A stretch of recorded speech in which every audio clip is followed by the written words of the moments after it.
예, 지금 우리 당에서 윤석열 대통령이 김건희 특검법 등에 대해서 거부권을 행사할 경우에 권한쟁의 심판을 할 것을 검토하겠다라고 하자 국민의힘에서는 반발을 하고 있습니다. 헌법상 대통령에게 주어진 고유의 권한인데 거기에 대해서 권한쟁의를 검토하겠다고 하니까 이것은 꼼수다 뭐 이런 식으로 이야기를 하고 있습니다. 그런데 대통령 고유의 권한이라 하더라도 남발해서는 안 됩니다. 그렇기 때문에 보통 내재적 한계가 있다고 합니다. 예를 들어서 말씀드려 보겠습니다. 대통령에게는 사면권이라는 고유 권한이 있습니다.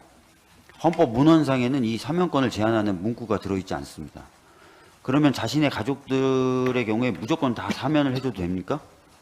그렇게 되면 대통령 가족은 우리나라에서는 어떠한 처벌도 받지 않는 신성 가족으로 탄생되게 되겠죠.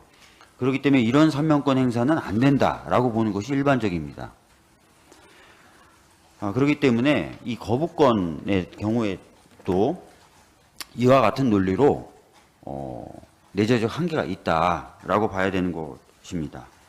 특히 지금 쌍특검법에 관련돼서 한동훈 비대위원장이 독소조항이라고 얘기했던 게 크게 두 가지인데요.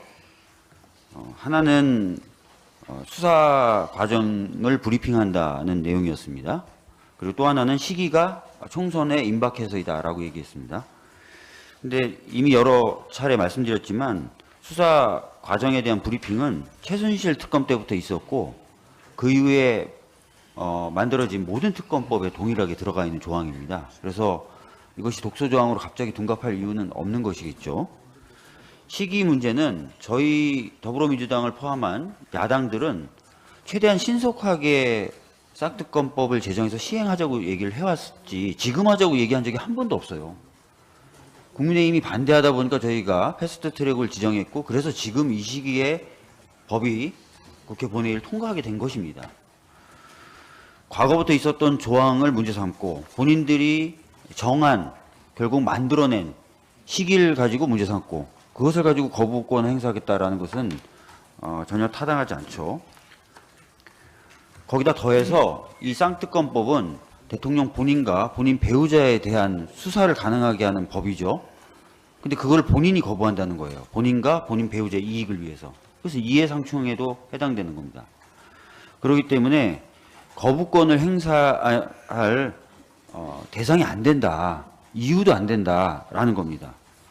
과연 이런 경우에도 거부권이 무조건 허용돼야 되느냐. 여기에 대해서는 당연히 헌법적 검토가 필요한 겁니다.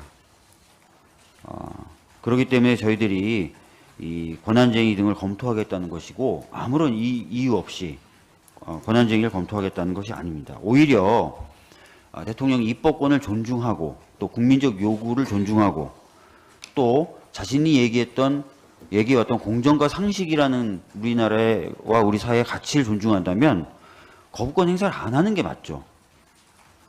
그래서 저희들이 거부권 행사 시 권한쟁의를 검토하겠다는 말에 대해서 꼼수다 이렇게 표현을 하면서 비판하는 것 타당하지 않다라는 말씀을 드리겠고 거부권 행사를 하지 말아야 된다라는 점을 다시 한번 강조해서 말씀드립니다. 이상입니다.